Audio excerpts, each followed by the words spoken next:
court is resumed. Please be seated.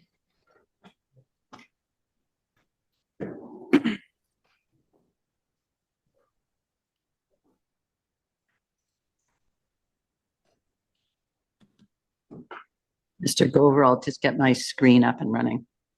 Yes, thank you.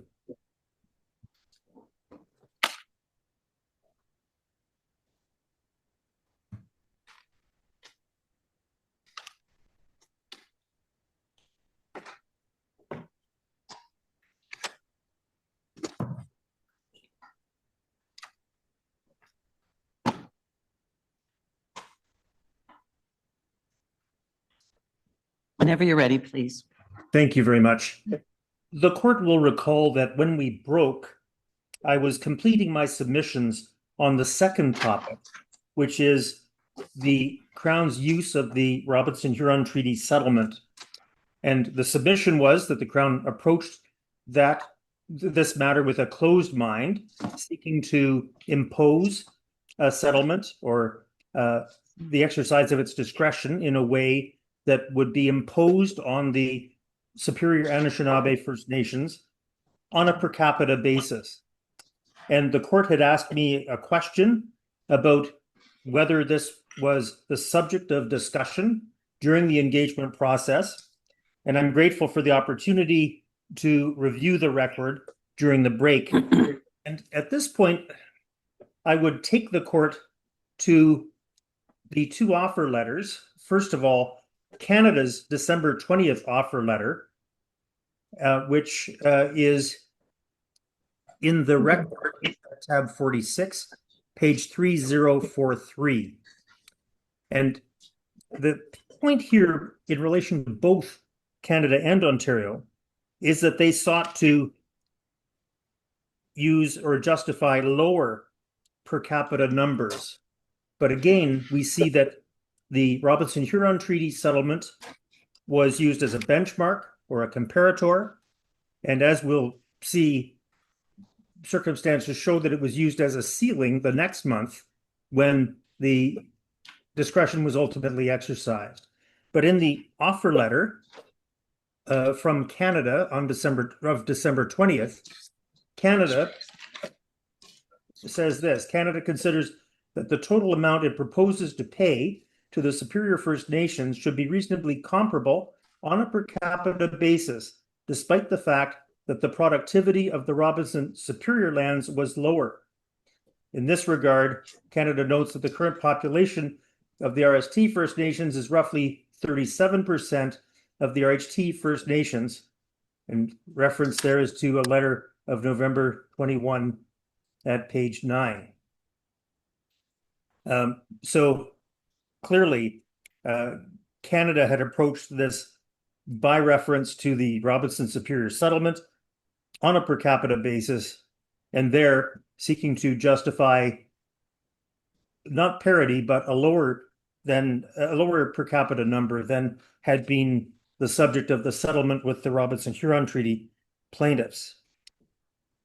Now, in Ontario's December 20th offer explanation, and this, Your Honor, is at tab 48 of the same record,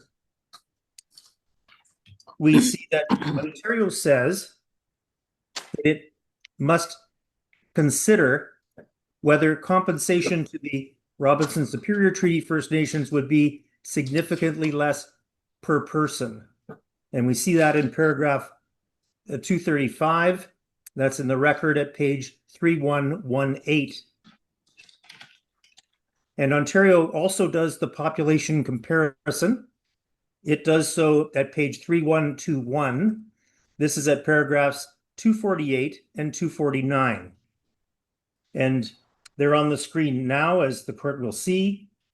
Here we see reference to the 38% of the Robinson-Huron First Nation population. And the numbers are 14,729 for the Robinson Superior First Nation versus 38,747 for the Robinson-Huron First Nations. And the indication then is that for comparison purposes, the Robinson Superior First Nation population averaged 36% of the Robinson Huron. So Robinson Superior population averaged 36% of the Robinson Huron population between 1872 and 2022, based on Canada's population counts as reproduced in Ontario's memorandum dated October 31, 2024. Paragraph 249 indicates that based on these population percentages, the per capita equivalent to the Robinson Huron First Nations settlement of 10 billion for the Robinson Superior First Nations would be approximately 3.8 billion. This is before considering other relevant factors such as the relative productivity of the treaty territory and the relative needs of the Robinson Superior First Nations. And Your Honor, we objected to the use of the Robinson Huron Treaty settlements in our letters in January. The record will reflect that. So in summary then, here both emanations of the Crown sought to use in December the population and to justify a lower per capita distribution or payment to the Robinson Superior First Nations, or as I've called them, the Superior Anishnabai First Nations. This clearly operated as a benchmark or comparator, and ultimately we see in January it operated as a ceiling. And that, we say, represents the product of a closed mind on the part of both emanations of the Crown and the fettering of discretion. Now, with that, and subject to any questions, I turn to the third and final topic that I will address in these submissions, and that is the remedy and the submission that the court must set the amount for past compensation. And this, Your Honor, is at paragraphs 234 to 246 of our factum on behalf of the Contingent Interest First Nations. It is our submission that the Crown's process and the determination were not honorable, and that the court must now step in. And here I am reminded of the Supreme Court of Canada's guidance, the clear authority it has given this court to intervene if the Crown's determination is not honorable. And at paragraph 310 of the court's reasons in Rastool, Justice Jamal, speaking for the court, held that if the court finds that the Crown's process or determination was not honorable, it may set the amount to be paid by the Crown, lest the Crown continue to undermine the very object and purpose of the treaty promise. And of course, the concern is that the Crown will do precisely that despite the harsh criticism leveled at it by the Supreme Court of Canada, that it will continue to undermine the object and purpose of the treaty promise. And in our submission, that threshold is clearly met in this case. The engagement process that followed the Supreme Court of Canada's decision was not honorable from the standpoint of the Superior Anishinaabe. The Crown did not rise to the occasion to meaningfully return to the council fire and rekindle the treaty relationship. Throughout the engagement process, the Superior Anishinaabe repeatedly sought clarity on the Crown's positions, requested transparency about the Crown's methodology, and tried to collaborate on a principled and reasonable framework for determining past compensation. Those efforts were not met in kind by the Crown. It was not until December 20th, 2024, that the Crown, and in this case Canada, finally revealed its formal position on the various factors, the 5 factors identified by the Supreme Court of Canada and articulated its approach to quantifying past compensation. December 20th. This is after a process had been mandated effective July 26th, a 6-month process. By then, nearly all of the time for honorable and meaningful engagement had passed. And the Superior Anishnabai First Nations had, of course, urged the Crown to give meaning to each of the 5 factors identified by the Supreme Court of Canada as guiding the exercise of the Crown's discretion, but also a review by the court. And the Crown, especially and explicitly in Ontario's case, had stalwartly refused to do so. By that time, it also became clear that many of the First Nations' perspectives and positions had once again fallen on deaf ears. For the chiefs and councillor involved, this was a frustrating and disheartening exercise. The Crown did not reciprocate the chiefs' genuine attempts to restore the nation-to-nation relationship. And we say with great respect, that points to the need for the court to take action now.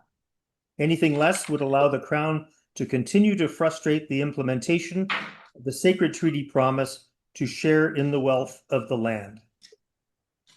Now, the Crown may ask for another chance, a further opportunity. And in our submission, this is not a standard judicial review, and the Crown has had those opportunities. We say that despite the argument that Ontario makes. Ontario argues that this is akin to a standard administrative law judicial review, and the default remedy is to remit the matter back to the decision maker.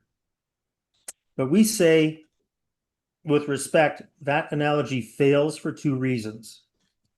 First, this is not a routine administrative law matter, nor is it a standard application for a judicial review. This instead is a constitutional review, a constitutional proceeding concerning the Crown's honor and its solemn treaty obligations. And here, Your Honor, the Crown is not a neutral decision maker. It is the party that has been found time and time again to have breached its obligations. And we are reminded that the Supreme Court of Canada affirmed at paragraph 262 of Restool that the Crown has proven to be a patently unreliable and untrustworthy treaty partner, end quote. And in setting out this court's powers on the review, the Supreme Court of Canada did not adopt the administrative law framework holding that the default remedy is remitting the matter to the executive, absent exceptional or limited circumstances. And in fact, it's my submission that the law, even on administrative law, judicial review matters, strongly militates against doing that. I'll come to that. Rather, Justice Jamel, Just before you go, yes, Mr. Gover, I have a question that I should have kicked in a bit ago, but what do you say to the Crown argument that parity is necessary, parity as between the 2 treaty partners, the Hurons and the Superiors, is necessary for, and I believe they use the word reconciliation, but it may also be necessary for their maintenance of their relationships with the treaty partners? well, I say that the claim for parity has to be critically assessed, and that here one has to pay close regard to the inputs and not just the output or the outcome. And the inputs can be starkly different. We've urged that the needs of the Superior Anishinaabe First Nations are different from the Robinson-Huron Treaty plaintiffs. We've urged that the losses stand in a different category. And we look at the outcomes and we say that those are different too. So we have to not just look at parity, look at some numerical outcome, but we have to look at how it was achieved. And how it was achieved, we say, depends on the needs, depends on the losses, and ultimately, we look at what 7 generations of intergenerational poverty did to the populations. And we have stark examples of what that occasioned. We've heard the evidence of Elder Goodchild, of Chief King, of then Counselor, now Chief Solomon, about the impacts on the lives and the quality of life of the Superior Anishinaabe. So I say that you have to critically assess any notion that parity in a numerical sense is the guiding light here, that instead we have to look at how it was achieved in order to determine whether, having regard to the 5 factors that the Supreme Court of Canada has identified, having regard to those factors, a just and liberal outcome has been achieved instead. You say, I think, that there are higher values than parity. That parity might be highly important to a central government engaged in governing an entire country. But the demands in this specific time may hesitate to use the word, may trump the value of parity. Yes, maybe we'll say supersede. But, More syllables, but it still works. Still works. Yes, I do say that on a principled basis that, and when we look at the 5 factors from paragraph 271 of Ristool, we have to take a more nuanced approach than just looking at the numerical outcome.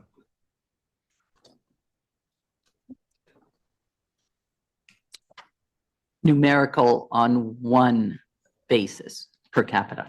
Yes, exactly, Your Honor.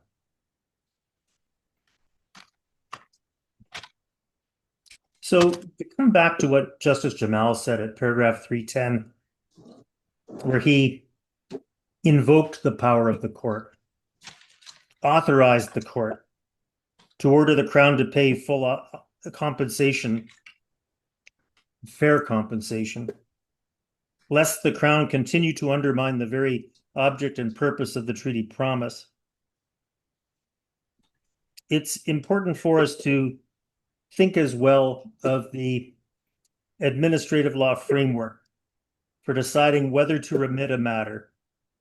And here I'm actually going to refer to Vavilov, the leading decision of the Supreme Court of Canada now on judicial review, at paragraph 142. And this is cited at paragraph 267 of Ontario's factum. My point here, although you've heard me say this isn't a standard administrative law judicial review, is that even by those standards, by the relevant factors set out in Vavilov, this court should still set the amount for past compensation and not remit the matter for reconsideration by the executive of either Crown. And here I point to the following 4 considerations identified in Vavilov. Again, this is Vavilov cited paragraph 267 at Ontario's factum. Is really Vavilov at paragraph 142. First factor is whether the decision maker had a genuine opportunity to weigh in on the question. And the Crown here has had multiple opportunities to redress or to provide redress for its breaches.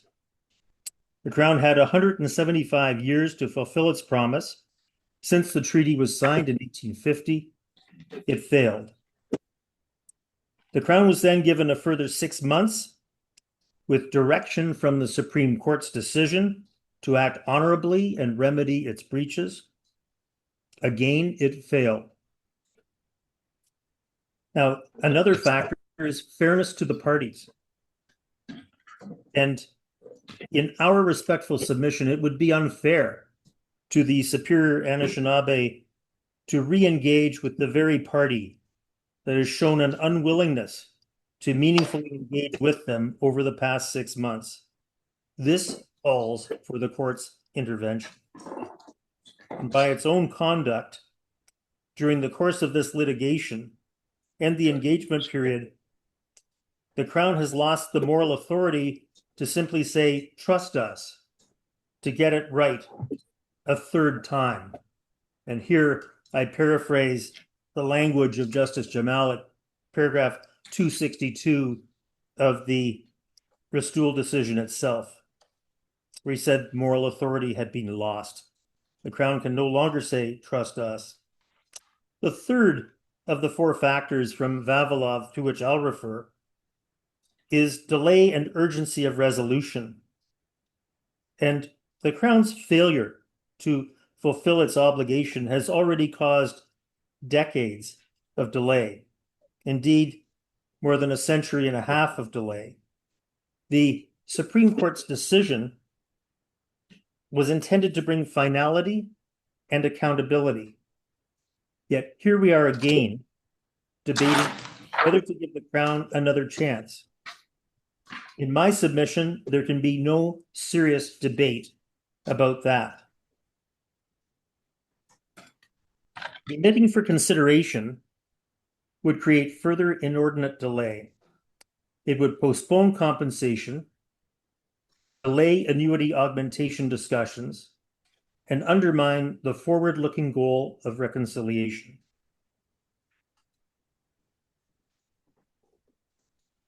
The communities affected by the Crown's past failures have waited long enough.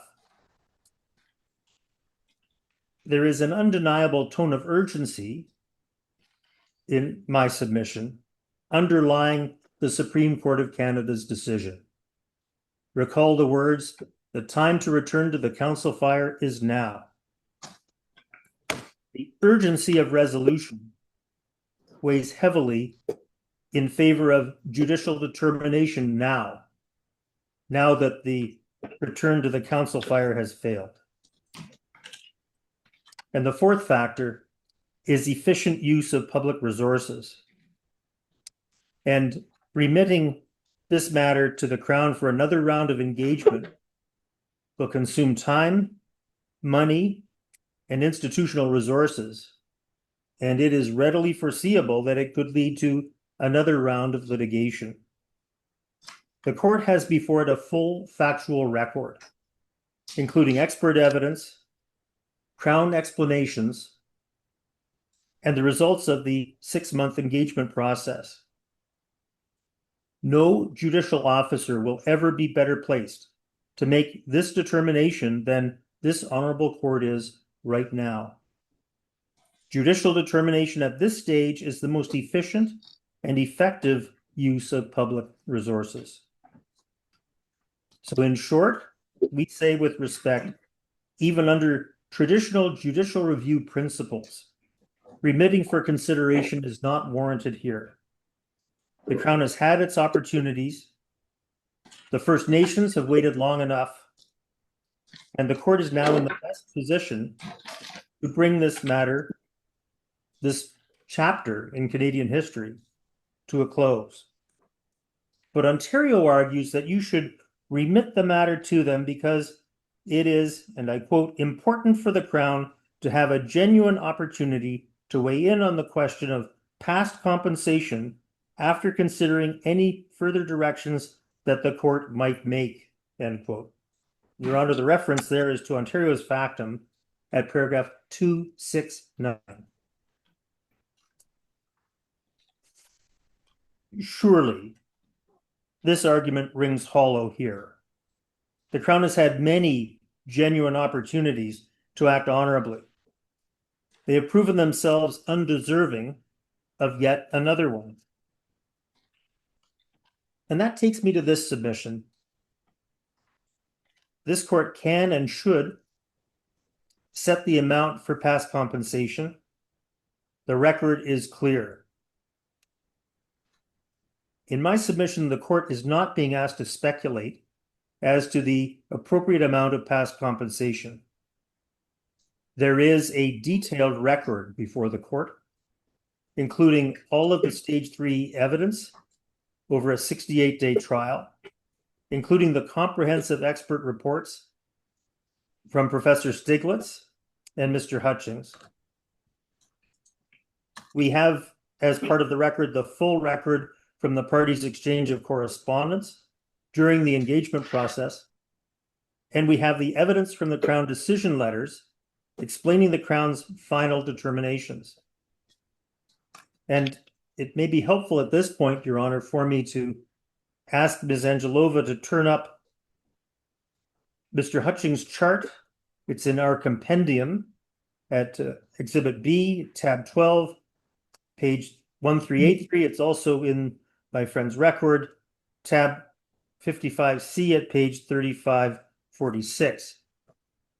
And this is a very useful tool in our submission for looking at present value, for looking at the application of the band trust account, the interest rates fixed at 6%, the Canada Life benchmark to 1951 using the 60-40 ratio afterwards, using the band trust account to 1951 and the 60-40 ratio afterwards, and then the long-term bond rate that was referred to by Messrs. Bodway and Smart. And the Superior Anishnabai First Nations have proposed a range of $20.138 to $46.967 billion. You'll see that in the line toward the bottom of the screen now. This is NCRRs and 25% of rents in excess of NCRRs at the 50% sharing. And this range reflects Crown benefits estimated using Mr. Hutchings' nominal NCRR calculations. A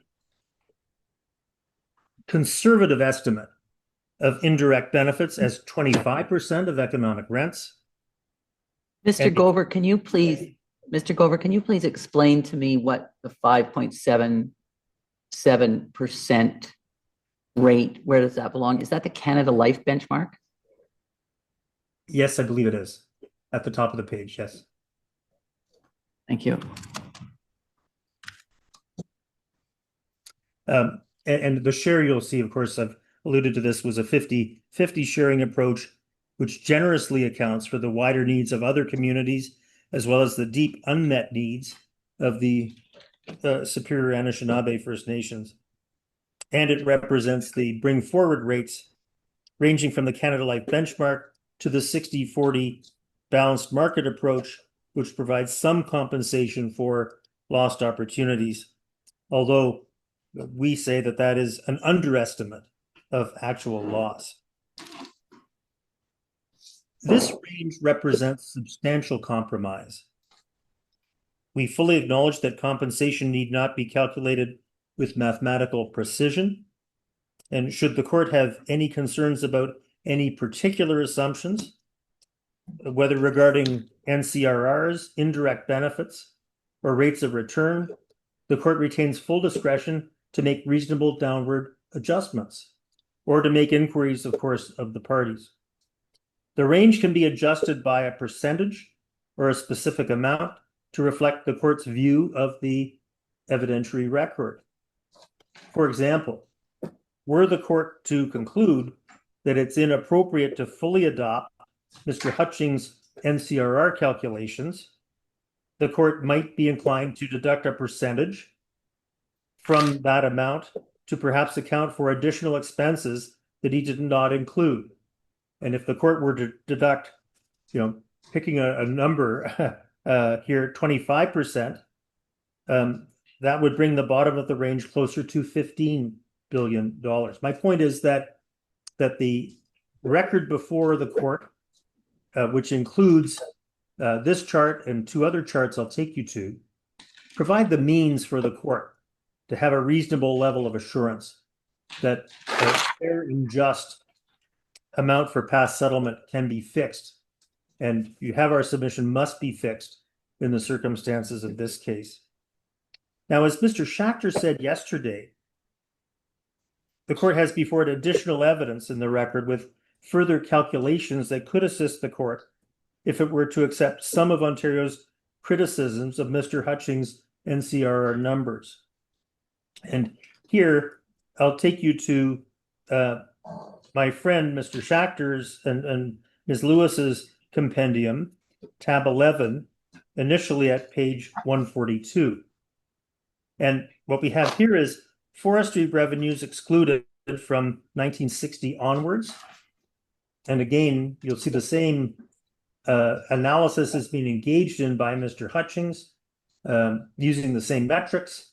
And again, depending on the view the court takes of the evidence, the point is that you have this as a tool where forestry NCRR for rents are set to zero after 1960, given a position that Ontario has taken. If we look at page 143 of the compendium, again, a useful tool for the court to have in mind, in my respectful submission, this excludes all revenues from 1945 onwards, again, in light of a position that Ontario has taken. But again, you have my submission that if the court accepts Mr. Hutchings undercounted, to use the previous example, forestry expenses from 1960 onwards, it could remove all forestry revenues for that period. And perhaps we could go back to that.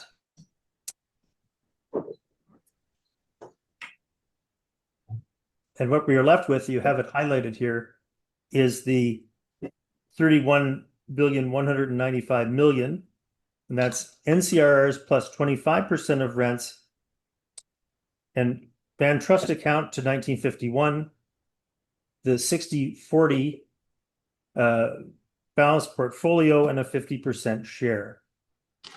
If, on the other hand, the court accepts Ontario's concerns regarding Mr. Hutchings' approach to expenses post-1945, one reasoned approach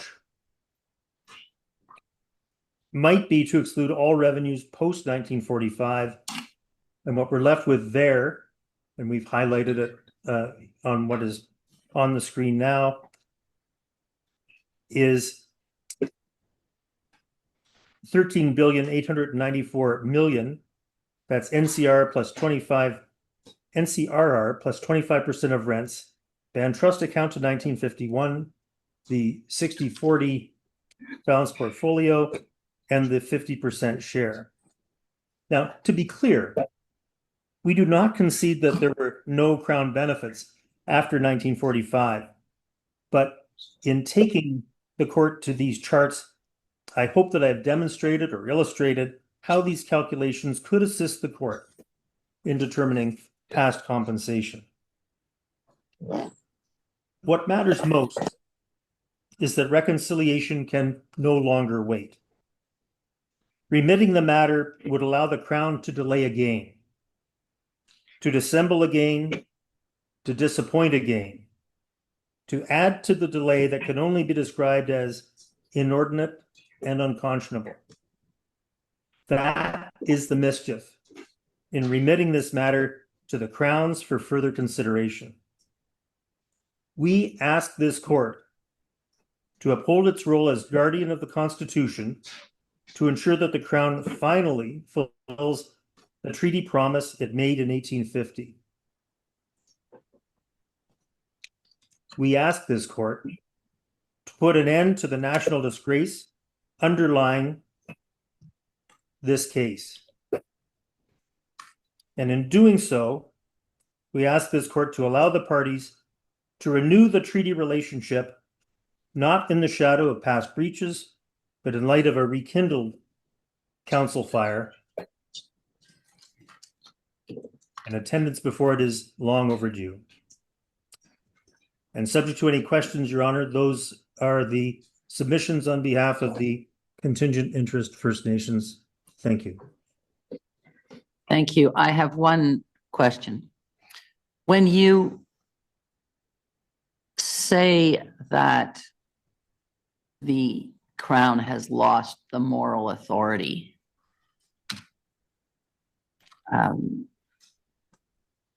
to continue on this path that they are on, whether in an engagement process or in making determinations, you base that on what you say is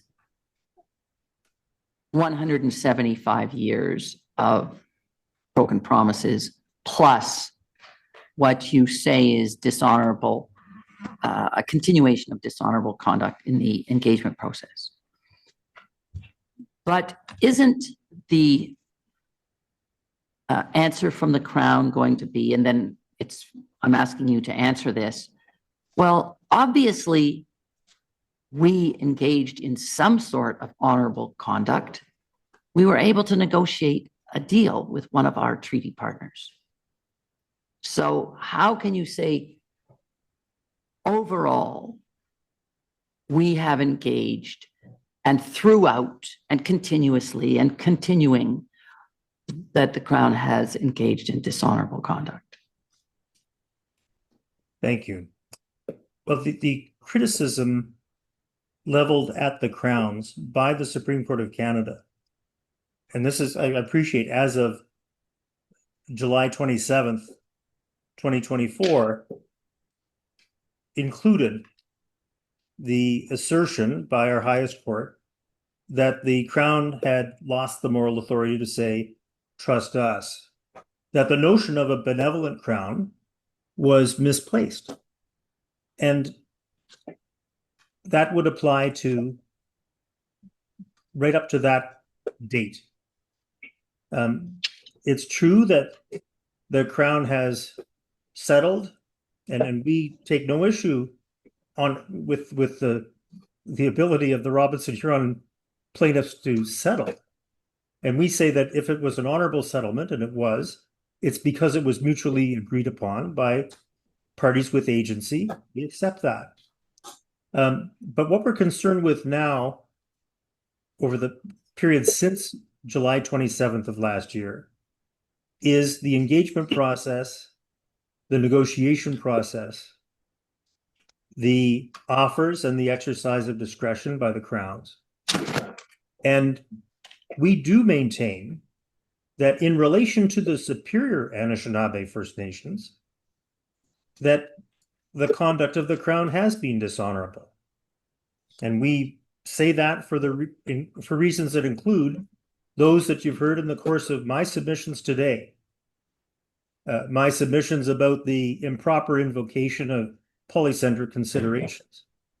My submissions about use of the Robinson-Huron Treaty Settlement to impose a ceiling. And all of the submissions that you've heard from Mr. Bass, Ms. Angelova, and Mr. Schachter thus far. So up to the end of July, yes, the criticism leveled by the Supreme Court of Canada includes action in relation to both the Robinson-Huron First Nations and the Superior Anishinaabe First Nations, yes. And we say that the record after that time in relation to the Superior Anishinaabe First Nations also reflects dishonorable conduct. So I hope that answers the court's question. We accept that the settlement entered into with the Robinson-Huron Treaty First Nations was honorable for the reasons that I've indicated, but we do not accept that by reaching it, the Crowns in either emanation somehow escape criticism or cleanse the record for all of the past dishonorable behavior. Thank you. Thank you.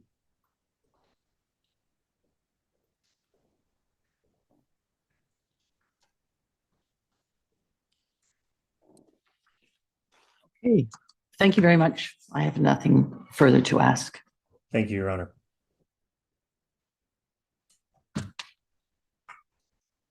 What do we have now?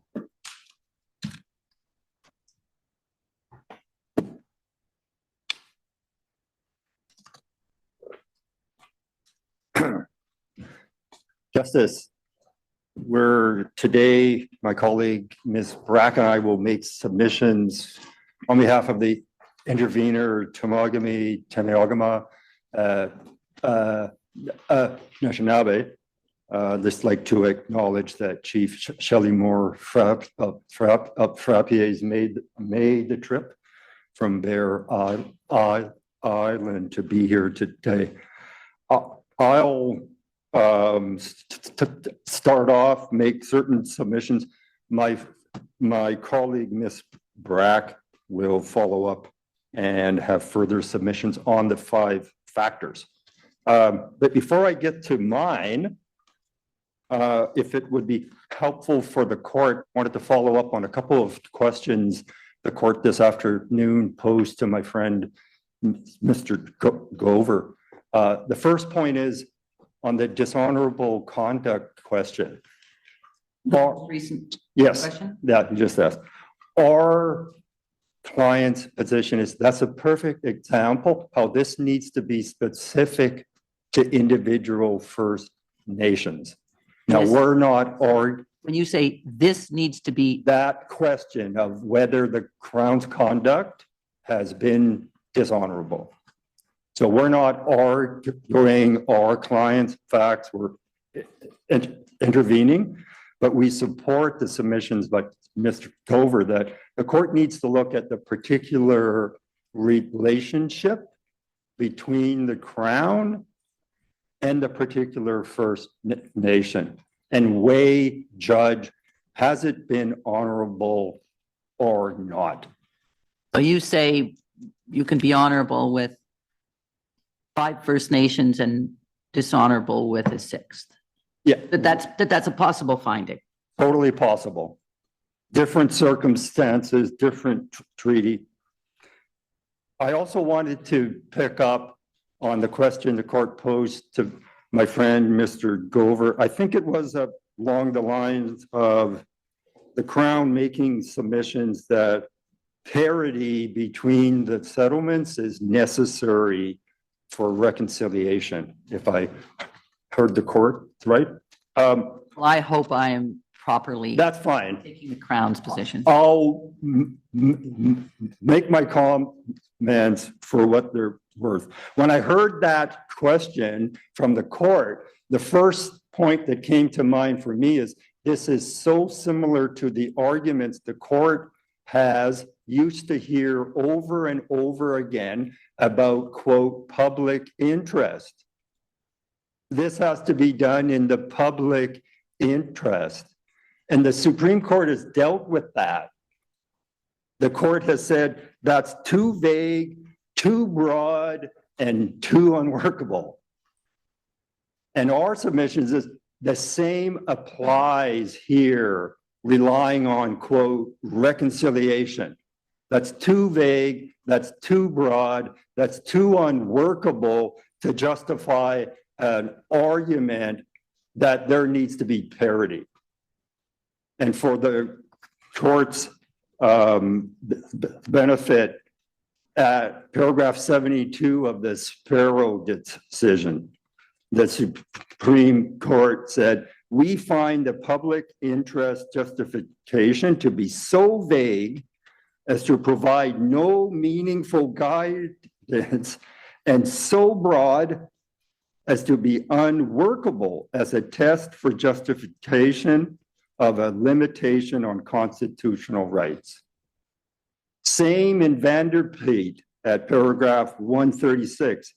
The notion of public interest, however, is too vague and broad to constitute, and I think this is very important, a valid objective to justify the infringement of an Aboriginal right. Our submission is you can substitute reconciliation in that context for public interest. Now I'll get on to my submissions. Let me just put your fact before me, please. I will not be repeating it. I'll do my best to not repeat what you've heard. My friends have stolen a bit of my thunder, but I will try my best to be succinct and useful. I have three main points I want to make submissions on. The first is just Temagami's unique interest as an intervener. Second, submissions on standard of review. Third, on remedy.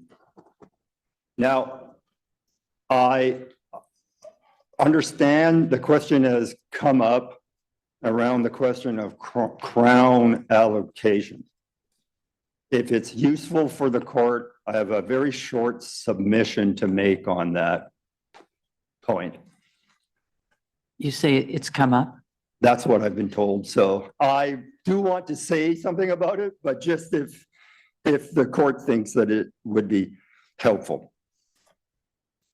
I won't stop you. Okay, that's what I wanted to hear. Thanks. Okay. Okay, first of all, Temagami's unique interest. Now, we're not going to speak to the particular outcome for the superior, the particular facts, because of course that's not our role. But we think it's very important for the court to be aware that Temagami is the only Robinson-Huron Treaty beneficiary still without a settlement. They are still here. They are still waiting. This is despite the fact that the Bear Island decision from the Supreme Court in 1991 confirmed there are outstanding fiduciary obligations to my client. So we're still waiting to get to a resolution.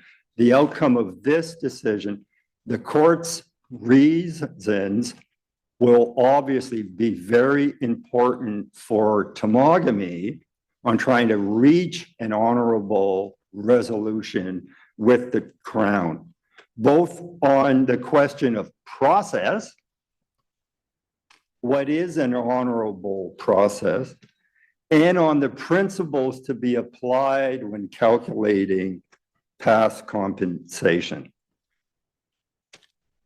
A final point on this, my clients and the court's aware of this, but it's important, particularly from my client's perspective, to emphasize that this waiting is causing them significant harm. I think that's obvious for the court. Members have died, elders are dying. We're waiting for an outcome. It needs to be moving ahead in a timely way. That's why my client is participating to ensure that we can get to a just resolution. That's why my client is very concerned. The direction from this court, we know will help them and help the Crown get there as fast as possible. And I should presume, I suppose, without, I'm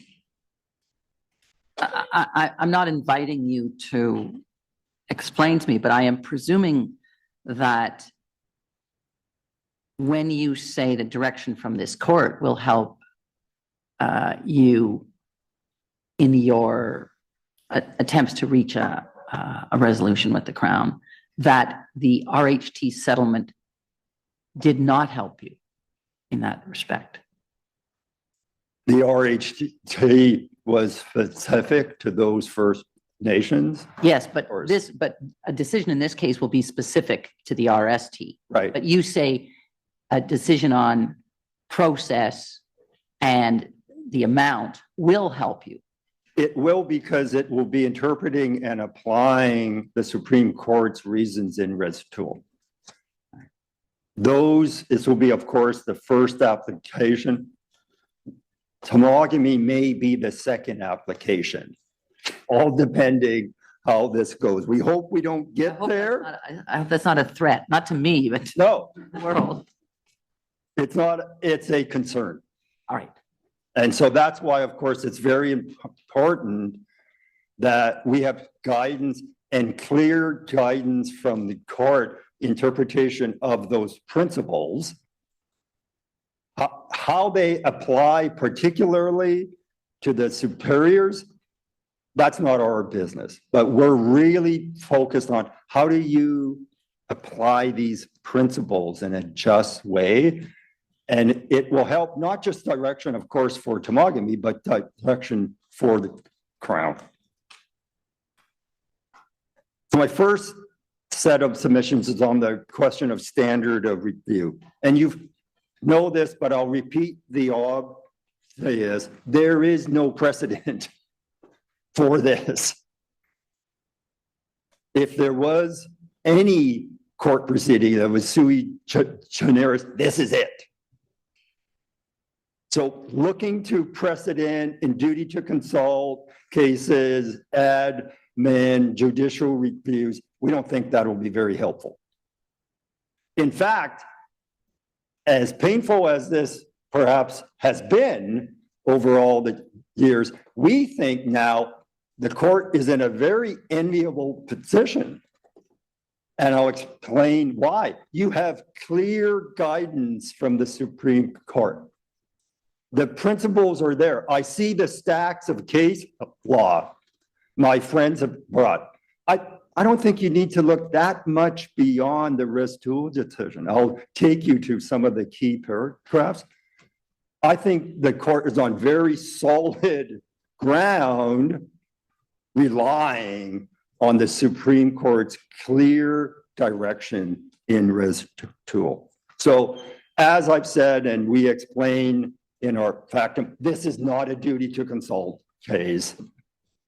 Duty to consult, as we all know, is about process, not outcome. It's forward looking. This proceeding is about outcome. This is about outcome. How do we finally get there so that this obligation is finally fulfilled? And this is backward looking, calculating past compensation. So in our submissions, the duty to consult law has very little value in the context of focusing on process. It's not what this should be about. We think standard of review largely turns on the question of deference. How much deference should this court provide to the Crown? Our submission is minimal. If I could find a word that's less than minimal, I would use it. This is simply because, as I say, it's laid out in res tool. You don't need to go very far past there. I'll just go through some of the key paragraphs, which we say support minimal difference. Paragraph 1, the Crown has acted dishonorably. Period. This is not a JR duty to consult. Paragraph 2, its failure to increase the annuity is shocking. Paragraph 3, this is about restoring the honor of the crown. Again, paragraph 3, the crown has shown persistent pattern of indifference. Paragraph 10, this is very important. The crown is currently in breach of the treaties. Again, this is not an admin JR duty consult. The crown is currently in breach. Paragraph 11, the First Nations have been left with an empty shell of a treaty promise. I'm conscious that there are hundreds of paragraphs. 2 more. I have 2 more. That's why I use these index cards. I can't put in as much as I might wish. Paragraph 262, the crown has shown they are patently unreliable and untrustworthy. And paragraph 286, the crown has severely undermined the spirit and substance of the treaty. We say those paragraphs enough are to ground a finding by this court that any deference would be minimal. Our second point on this is that, and this again shows the uniqueness of this proceeding. Let me just ask you this, Sure. Ivor. When you say these paragraphs and you list them and you repeat what Mr. Gover called the harsh, Very harsh. criticism, we also have the language, in around paragraphs, whatever, between 290 and 308, that directs this court to show some deference. And the writer, Justice Jamal, who articulated this criticism, did not articulate minimal deference. Certainly, that was something he could have done. And one would have thought that if it was so obvious, or if these words, which you have underlined, meant minimal deference, that he might have articulated that. We say 2 things to that. 1, the court has left that up to this court on the overall review of these particular facts to decide. But we think that is perfectly reasonable outcome, that it would be minimal. That's for this court to decide. We agree some deference. Where on the deference spectrum? We think weight in total, as I've said, it's minimal. And then secondly, that's for this court to decide. We say in particular to these specific facts, as you heard from my friends. So given both that harsh language of the court and what this court has now heard about the Crown's conduct within those 6 months, we think it's perfectly reasonable for this court to decide on the deference spectrum, minimal.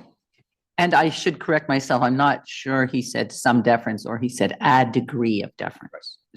We don't disagree that the Supreme Court left open that possibility.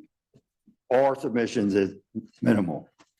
And the second reason for that, and again, this goes to the sui generis nature of this proceeding, is that this is really about accountability.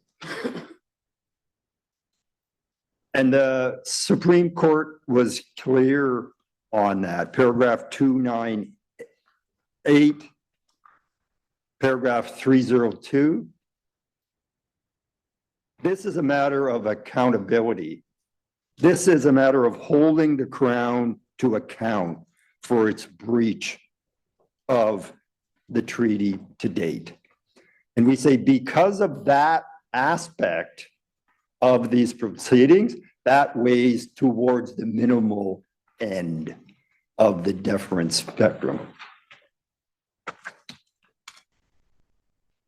My third point on standard of review is that we would propose that there's actually a threshold question. And the threshold question is, has the Crown acted honorably? The court needs to ask and answer that first, because in our submissions, it can't be correct if it's not honorable. This is an upstream issue. Honorable conduct is necessary. You need to find that, yes, the Crown did act honorably. Without that, I don't think you can get to correctness standard. How can something be correct if it's not honorable? And you've heard a lot about what is honorable. Our submissions are, and I know, no sharp dealing. I think we're well past that. This has to be a higher standard than there was no sharp dealing. I think the honor of the Crown in this situation requires a higher standard, one that includes conduct that is free from blemish. Free from Blemish. blemish. I've just gone to a standard dictionary and pulled some of this out. This makes a lot of sense to me. Here, this is what it must mean. Must mean more than simply no sharp dealing. It's got to be free from blemish. It's got to be conduct that attracts esteem and respect. That's that higher standard of Crown conduct, particularly in these situations. So in sum, on the question of standard of review, as you've heard, we think it's a duty to consult admin, JR, and deference should be at the minimal end. I want to make some submissions now on remedy. We agree with my friend, Mr. Gover.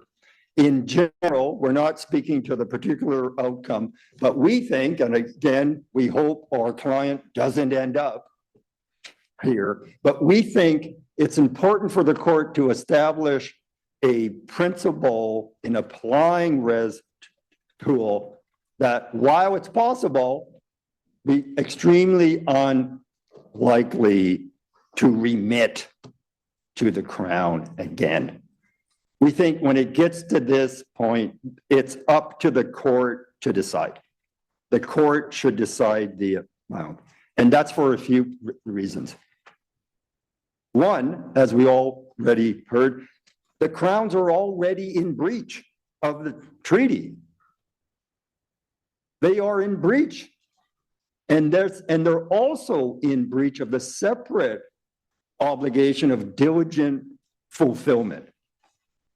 But as the Supreme Court said, the Crowns are in breach of the treaty itself, and they have been for an incredibly long time.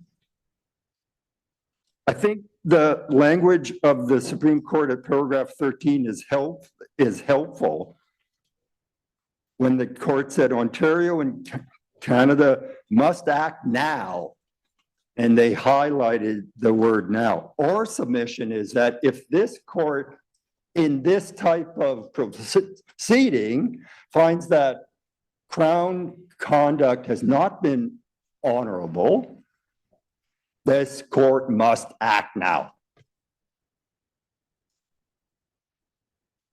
It cannot be delayed. And again, I'll try to rattle off a few paragraphs without repeating them here, but we think this supports acting now. If the Crown don't, this court must. So paragraph 285, the fact that one of the treaty partners have thrived, and as the Supreme Court said, the other one has often experienced immense hardships. That in itself, we think, is reason for this court to act now. Paragraph 289, the First Nations have a right to a remedy. And paragraph 291, the Crown simply cannot be allowed to continue to undermine the very object and purpose of the treaty. I want to propose something new here. I won't cite well, I think I do have one cite from no mulligans. I think there should be a no mulligan principle. Now, for those that aren't golfers. Now, I was just going to say, long ago in my career, my long career, I warned counsel that sports metaphors. That's what I was explaining. That's why I jumped right to my explanation. Just warning you. No multiple attempts. That's what. One shot, that's it. You don't get a second shot. I think that should be a principle in these particular circumstances. I don't think finding that there was an inadequate process, that can't be remedied by more process. Again, this is not a duty to consult case. And allowing the Crown more time will be completely contrary to the duty to diligently fulfill.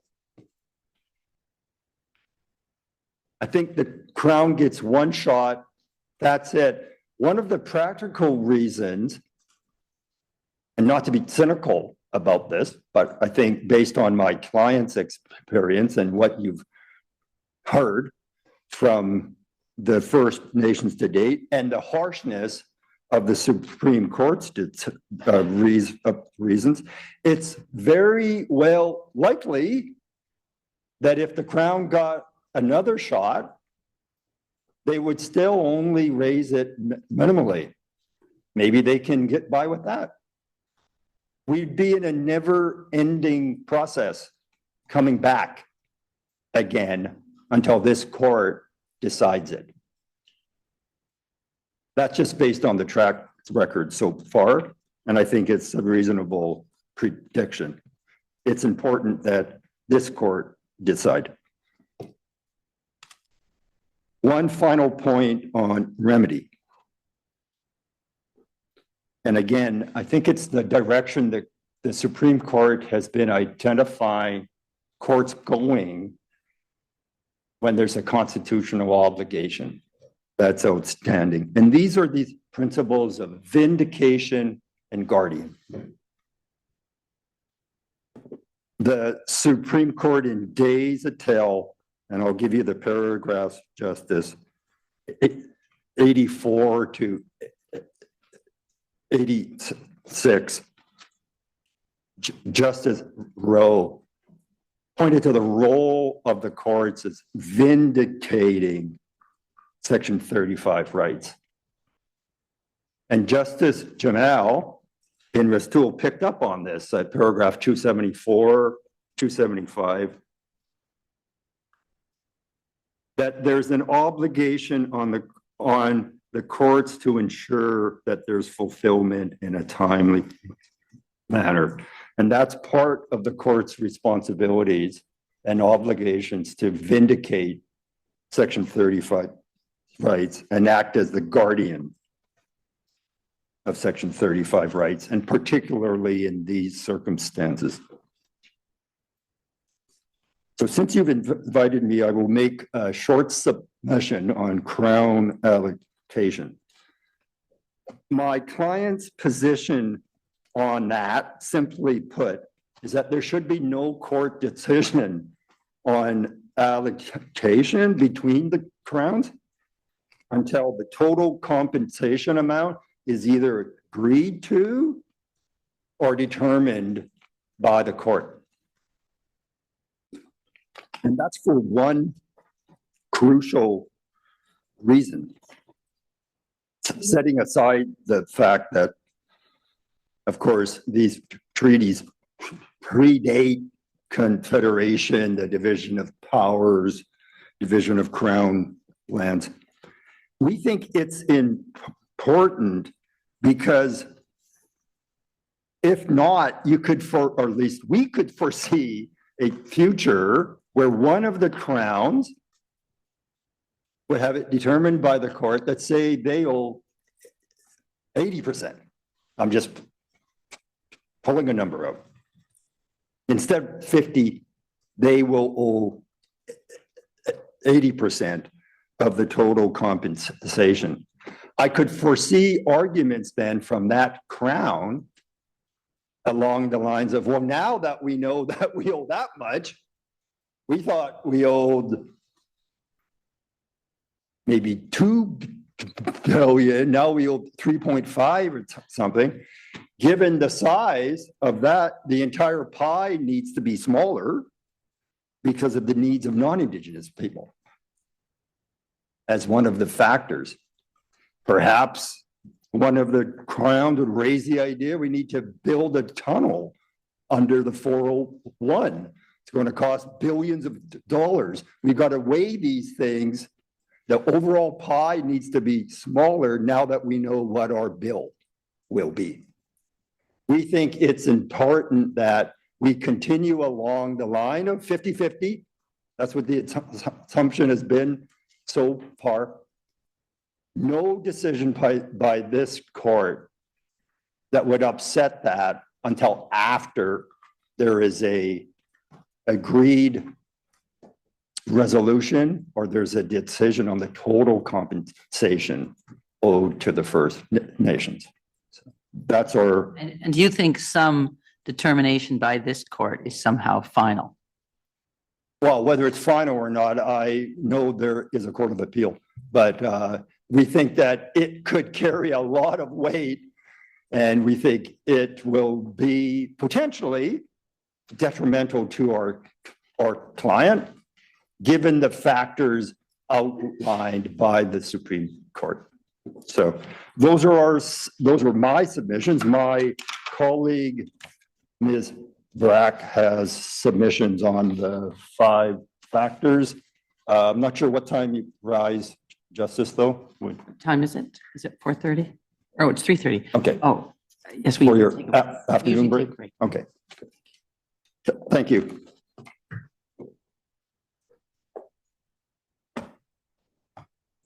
Take 15 minutes, please.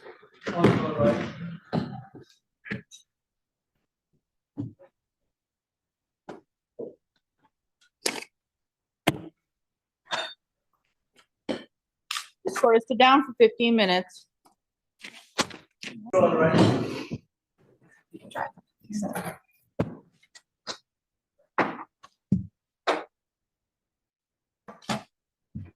This court is resumed. Please be seated.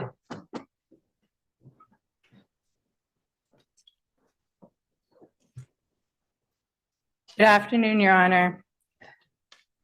As Mr. McIvor mentioned, my name is Katherine Brack, and I will be continuing our submissions on behalf of Temagami. Right. Go ahead. I will begin by providing a brief outline of my submissions. First, I will discuss the promise, the treaty promise, was to share the wealth in the land, and I will highlight the importance of reciprocity to that promise. Second, I will go through the 5 factors, beginning with the fact that these factors are not exhaustive. Third, I will discuss the 5th factor, the honor of the crown, and how it must inform everything. Fourth, I will discuss the 1st factor, the nature and severity of the breach. 5th, I will discuss the 2nd factor, the number of treaty beneficiaries and their needs. 6th, I will discuss the third factor, net economic benefit to the Crown. Seventh, the fourth factor, the wider needs of others and the Crown's polycentric decision-making. Eighth, I will review the fact that there were fact-specific compromises made in this engagement process, and those should not inform the interpretation and application of the treaty and its general principles. We request the need to keep the general principles separate and apart from the specific facts of the engagement itself. And finally, I will conclude my submissions with a discussion of why each treaty relationship is unique and no one size fits all.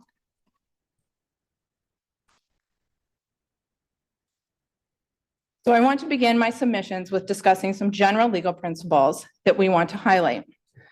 Again, as Mr. McIvor stated, we are looking for clarity on the general legal principles and how the Supreme Court's decision in Restwell is interpreted and applied. This is what is important for my client, Temagami. The treaty promise was to share the wealth of the land, and the importance of reciprocity cannot be understated. Reciprocity is not just— I'd like to remind you, Ms. Brack, it is a common feature of people who read their submissions to go a bit faster than I can keep up. I will slow down. If you don't mind. Thank you. Go ahead. Reciprocity is not just important, but it is necessary to this treaty promise. So what does reciprocity mean? What does the court's decision in Restwell tell us about reciprocity? At paragraph 179, the Supreme Court provides this answer. Reciprocity means a reciprocal gift of commensurate value. That's at paragraph 179.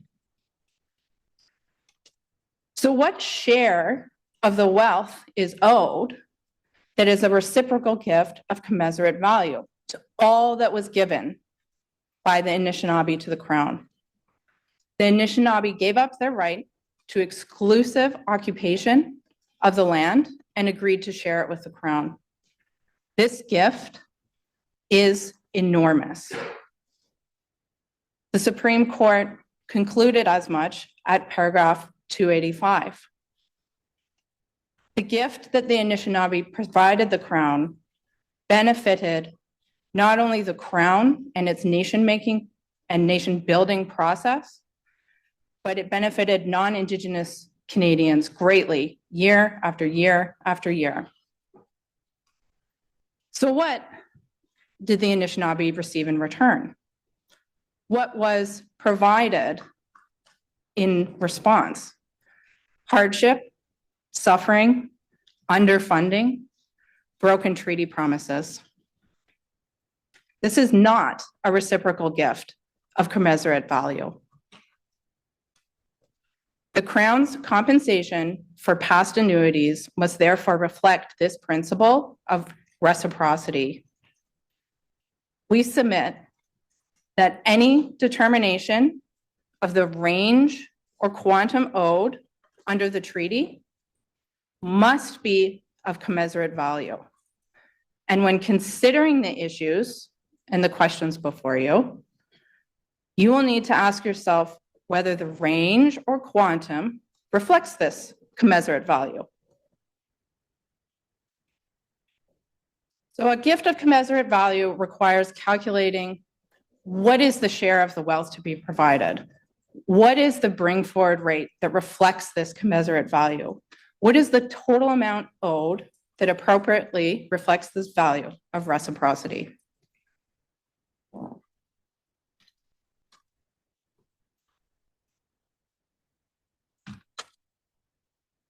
Second, I will now turn to a discussion of the 5 factors as set out in Restwell.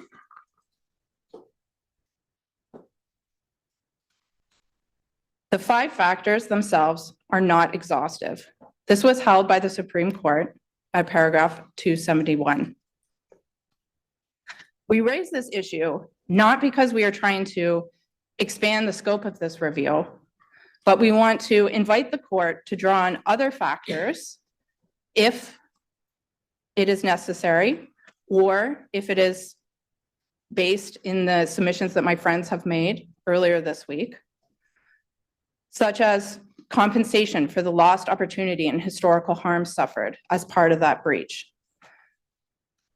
We also raise this issue, the fact that the factors are not exhaustive, because we want to draw the court's attention to the fact that there may be circumstances where other factors are relevant, such as Temagami's own treaty relationship with the Crown, and that these factors relevant to this review are specific to just that, these facts before the court. There may be other factors that are relevant that may apply going forward or may be drawn out of the interpretation of the treaty and the specific historical and factual circumstances of other First Nations. So when you say you're looking for clarity, are you looking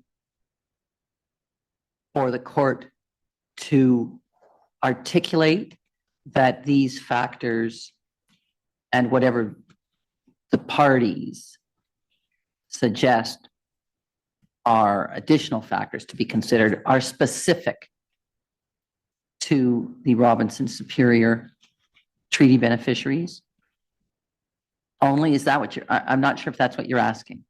Yeah, so if Your Honor, if you find that examining the treaty, examining the legal principles in rest rule, and looking at the facts specific to the Robinson Superior First Nations mean that there are other additional factors, what we would request is clarity on whether those factors apply to the treaty generally and the treaty relationship generally, or whether they are specific factors coming out of the facts that have to do with the Superior First Nations.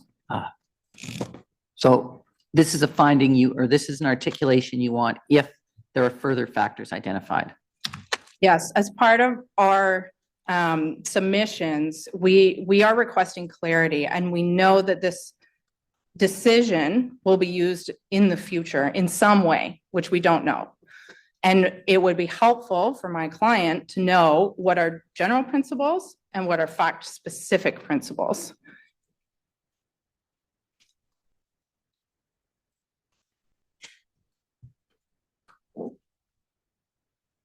So my third point relates to each individual factor, the 5 factors articulated by the Supreme Court.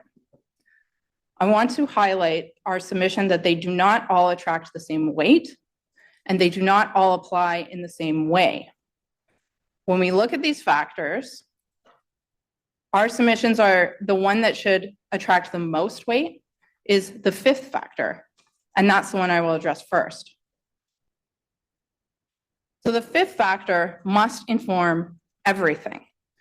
The 5th factor is the principles and requirements flowing from the honor of the Crown, including its duty to diligently implement its sacred promise and share the wealth of the land if it proved profitable.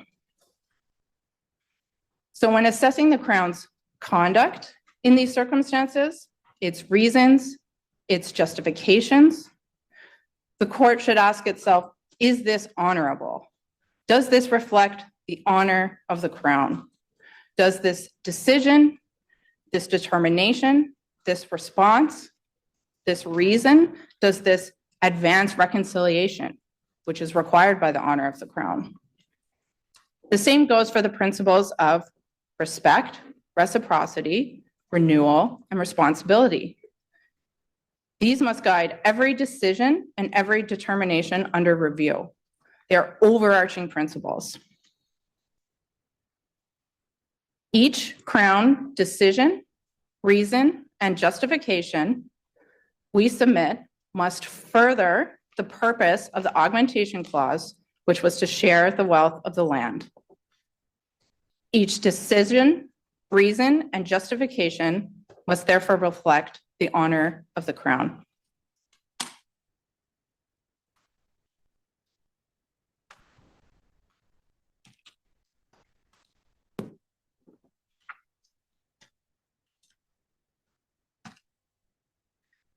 Fourth, I will address factor one, the nature and severity of the breach.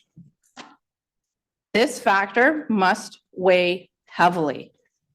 It is not just about compensating for what should have been, but also addressing the harm suffered as a result of the Crown's broken promise. As noted, the Crown conduct was egregious, and this egregious conduct needs to be compensated. Higher compensation is therefore owed for behavior that serves to obstruct or delay compensation. The nature and severity of the breach.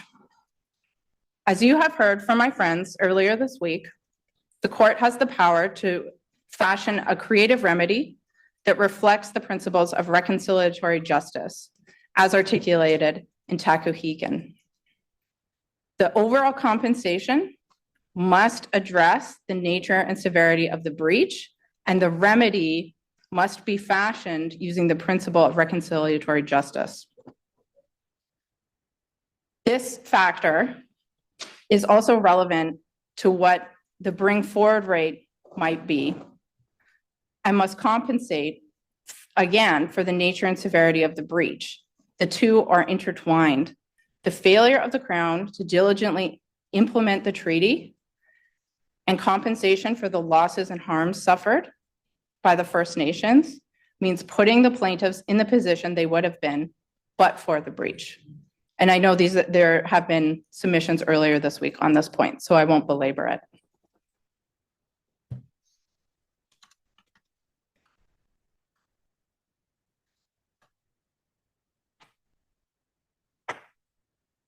Go ahead.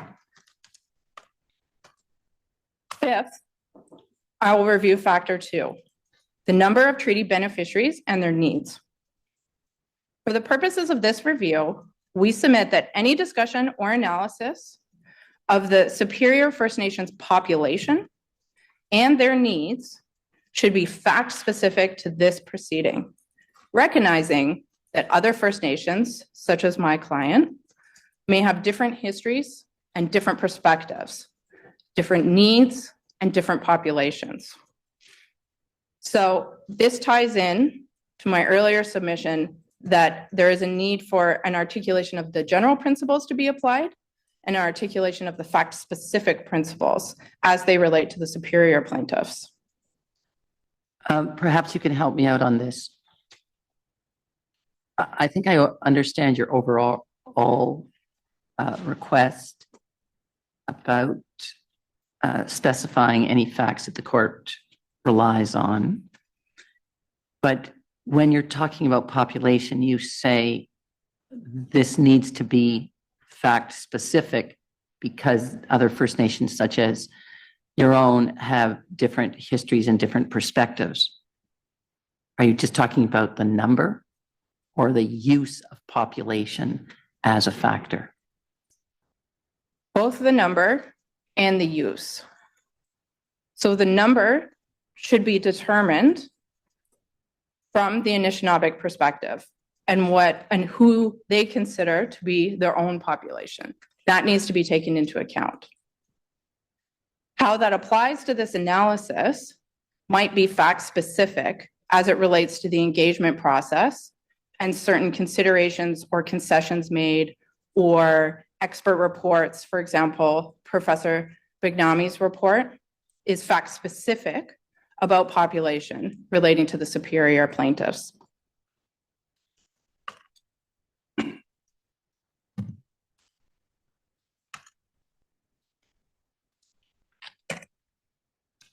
Okay.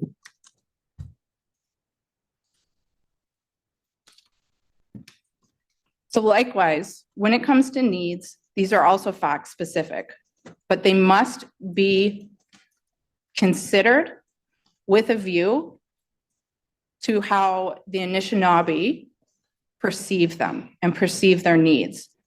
So general principles would be a holistic, liberal, just, and honorable assessment of what those needs are and how they factor into the court's analysis.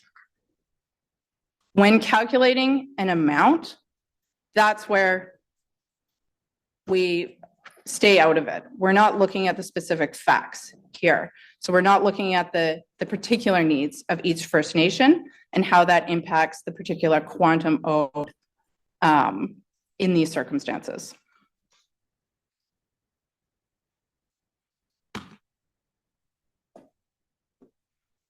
Sixth, factor 3, the economic benefit to the Crown for the whole of the treaty territory. This determination of the Crown's benefit we submit is not discretionary. Discretion is the sharing of the wealth, but not the calculation of the total value. We submit that Ontario conflates the calculation of the total economic value with the Crown's discretion to augment the annuity. And you can see this in paragraph 16 of Ontario's factum in response to the Robinson Superior plaintiffs.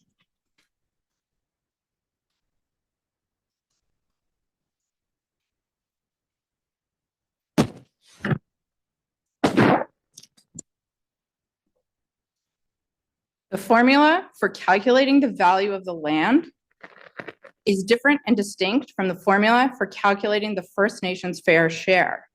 Only the latter is about the Crown's discretion. The former is an assessment of the benefits the Crown received from the territory. This total value of the territory must be calculated with a holistic view that incorporates the perspective of what the benefits are to not only the Crown from a colonial settler lens, but from the perspective of the First Nations. So it is our submission that net Crown resource revenues are not an appropriate measurement of the total value of the land, and that economic rents more appropriately capture the wealth of the territories, of which a portion or all may be shared. And that's where the Crown has discretion.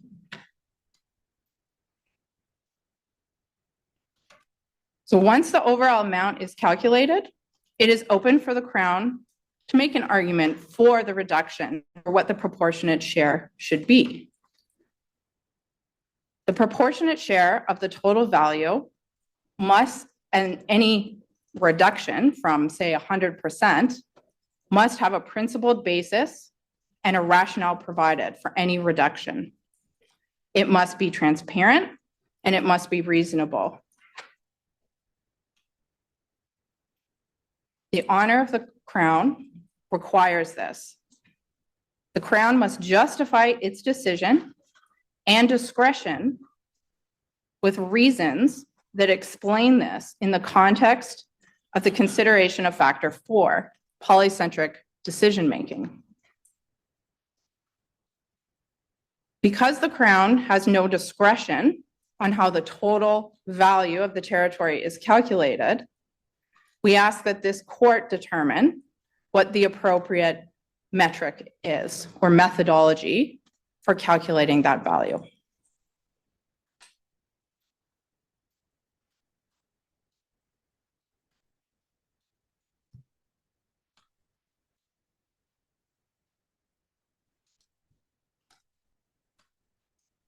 And you're taking into account the different approaches that were used in stage 3, being calculation of NCRRs or rents or some combination. Yes, our submissions are that economic rents are the appropriate measure, but you need to ask the treaty partners what their perspective is. So the superiors have provided certain submissions on what they say the appropriate calculation is. Mm-hmm. It could be determined in the future in a different way as the treaty partners engage one another. So you're saying to the extent the court determines that NCRRs plus some portion of rents, for instance, one of the approaches from the plaintiffs, to the extent that that is determined in this case, you're asking that I make clear that that cannot be imposed on other First Nations. Yes, that it's specific to the engagement between the treaty partners in this situation, the Superior First Nations and the Crown.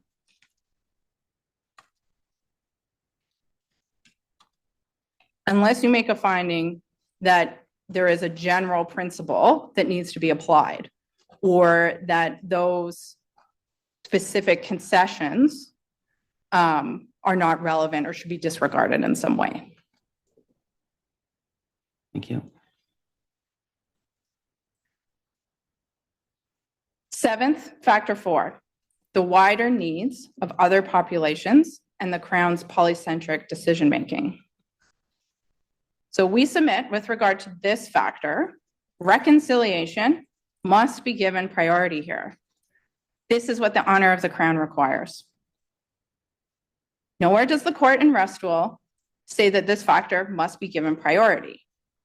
And as I mentioned earlier, the factor that should be given the most weight is the 5th factor, and the factor that should be given the second most weight is the nature and severity of the breach, not the Crown's polycentric decision-making.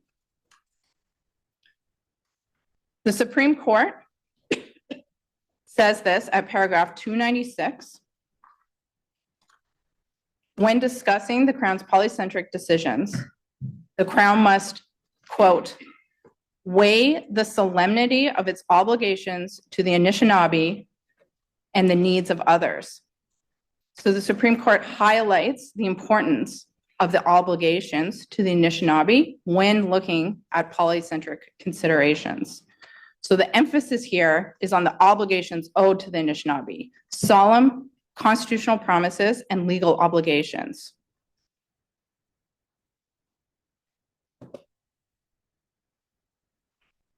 Assessment of the needs of others must be done on a historical and holistic basis and must look across the 175 years of the breach and not be an examination of the individual factors in each calendar year. Nor are the polycentric considerations of this particular year, which you've heard submissions on earlier today, relevant to the total award. They're only possibly relevant to what the augmentation would have been for this specific year, should it have been made. The Supreme Court in Restool explicitly discusses this at paragraph 294.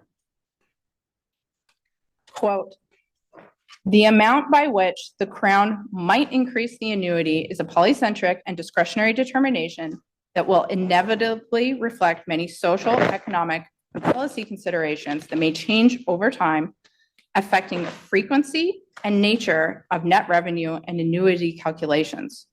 Determining the amount of compensation owed for the past will involve similar considerations. Let me see if I've got this. You say that the Crown's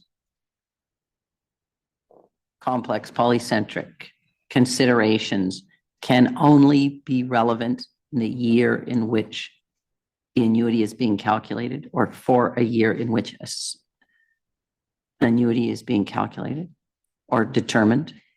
Yes, the polycentric considerations should be examined year after year. And as you heard from my friends earlier, if there is a shortfall in a particular year. Don't go, please, to the next principle. Just, do I have it on that? So therefore, there is no past. There is no consideration for the past polycentric considerations, or there is no room to factor in polycentric considerations when looking at a past. Is that what you're saying? What I would submit is that with regard to 2025, it's polycentric considerations of today should not impact the total global amount of the award. And that when looking at the past, you need to look at what the Crown might have done or should have done and average it out over time. So there could have been polycentric considerations in the past where the amount shared was less, but then made up for in future years. So are you suggesting something other than has been done already? No, by the experts, or they did not? I don't believe they did calculate for every year. Maybe they did in their working papers, sorry. Calculate for every year, figure out what could or I guess was not paid and add it up. Like I'm not sure what you're suggesting happens to those polycentric considerations for the past 175 years. what I'm suggesting is that they need to be considered in the context of the timeline. So not necessarily, year after year after year, but generally what might have been the considerations in the past from what we know. On a year-by-year basis? I don't think it needs to be that precise.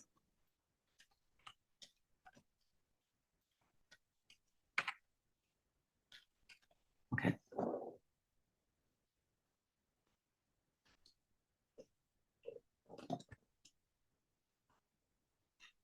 So finally, with regard to these polycentric considerations, we note that there must be a principled and clearly articulated reason for why 100% of the net economic benefits the Crown received were not provided. We submit that those, as the Supreme Court put it at paragraph 294, that those social, economic, and policy considerations are not clearly set out in the Crown's reasons, and if they are to be relied on, they must be clearly articulated. So we would request that the Crown's reasoning fully explain how these considerations impact on the total amount at the end of the day. As the Supreme Court stated at paragraph 308, the focus should be on the justification of the Crown's determination, having regard to the honor of the Crown. And when you say there must be principled and clearly articulated reasons for why 100% of the net economic benefits were not provided, paid out in annuities, is that what you mean? Yes, paid out in annuities as the proportionate share. Well, it's not, you're not saying proportionate share, you're saying 100%. I'm saying if 100% cannot be provided Yes. due to polycentric considerations, there needs to be clearly articulated reasons for why that is the case. And again, I'm going to ask you, is that a principle you want articulated for going forward or for assessing past compensation? Both.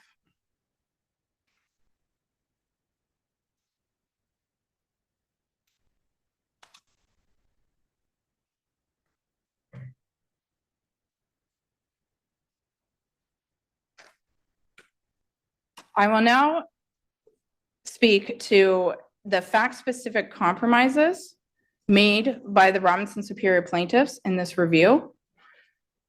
And that, again, these should not inform nor be conflated with the general legal principles of the treaty and the augmentation clause and how they are to be interpreted and implemented. So again, compromises made by the plaintiffs should not water down the treaty promise. While clarity on the issues raised in this review hearing is necessary and will also inform Temagami's own circumstances, one of the important considerations is that the superior plaintiffs did make compromises as part of the 6-month engagement process, and that given different circumstances, these compromises might have been different. So those compromises and the engagement process and the numbers arrived at are fact-specific to this review.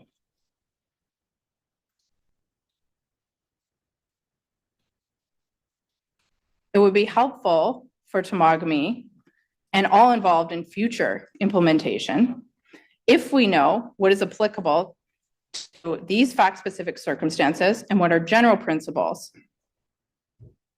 This will guide us on the proper approach to engagement and the proper amount of compensation, either for past compensation for annuities or for the future.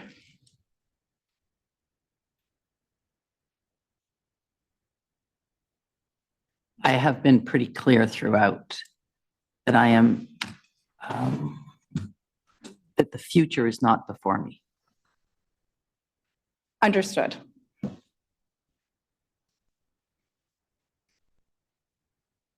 So put But I another, do take your point that if that is where I am, that it would be helpful if that's what the decision showed. If that is what the decision showed.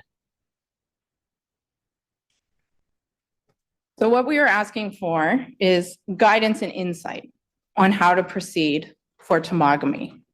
So what are the legal principles? What are the factors that are applicable to us going forward?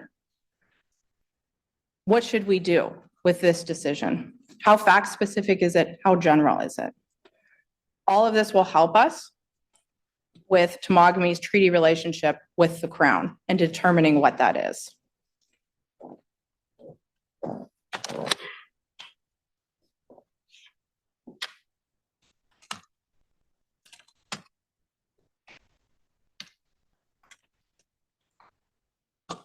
So this brings me to my final submission, that the relationship of the parties matters and that each treaty relationship is unique. There is no one-size-fits-all approach. The treaty relationship must be constantly renewed and forged anew. Restual at paragraph 18 states, renewal invoked the idea that relationships, such as the treaty relationship with the Crown, are ongoing and must be renewed continually. Treaties are not static. They represent an ongoing relationship. Any engagement process or discussion of implementation must involve those considerations. The relationship with the superiors and the Crown is unique and distinct from the relationship with the Hurons and the Crown and Temagami and the Crown.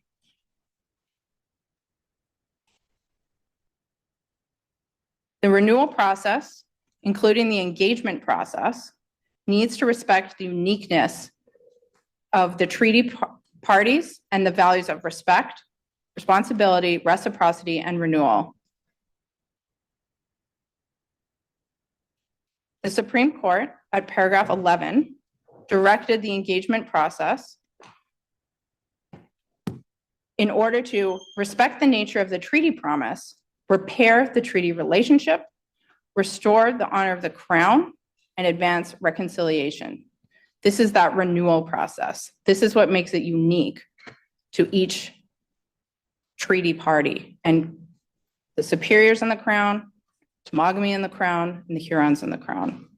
So the engagement process was to, in the words of the Supreme Court at paragraph 292, create space for the parties to repair and renew their relationship.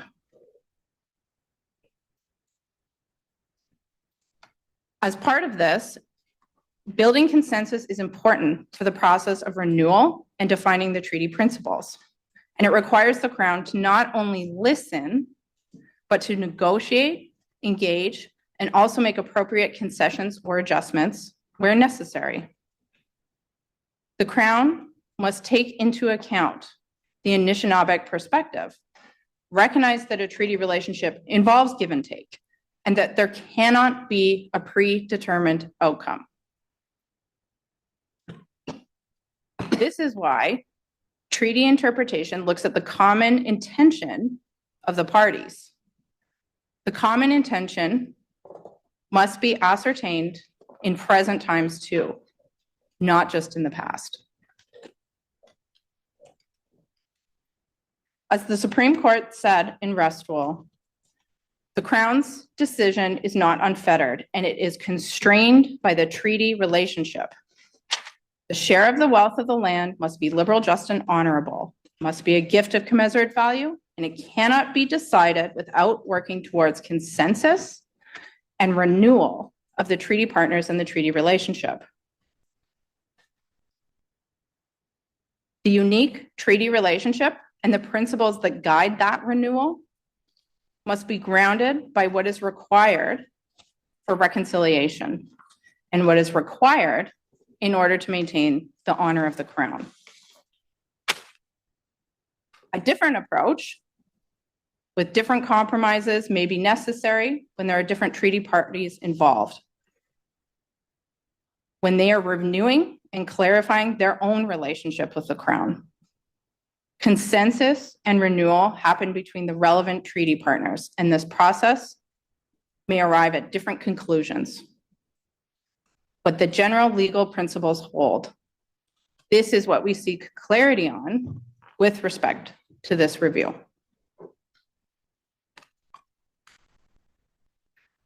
So to conclude, we want to reiterate our request for clarity on the general legal principles and the proper approach to Crown justification of past compensation.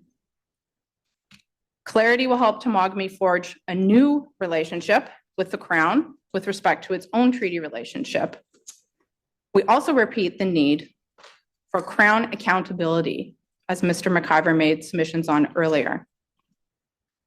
The Crown must be held accountable for past breaches and should not be afforded another opportunity to go back to the drawing board and to further delay diligently implementing the treaty. Subject to any questions, Your Honor, that concludes my submissions. Thank you very much.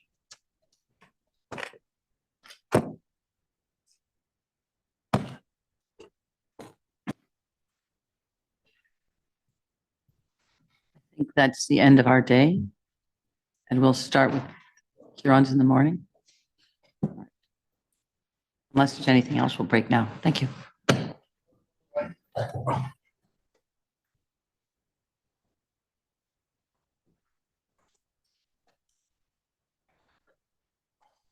Or is adjourned until tomorrow at 10 a.m.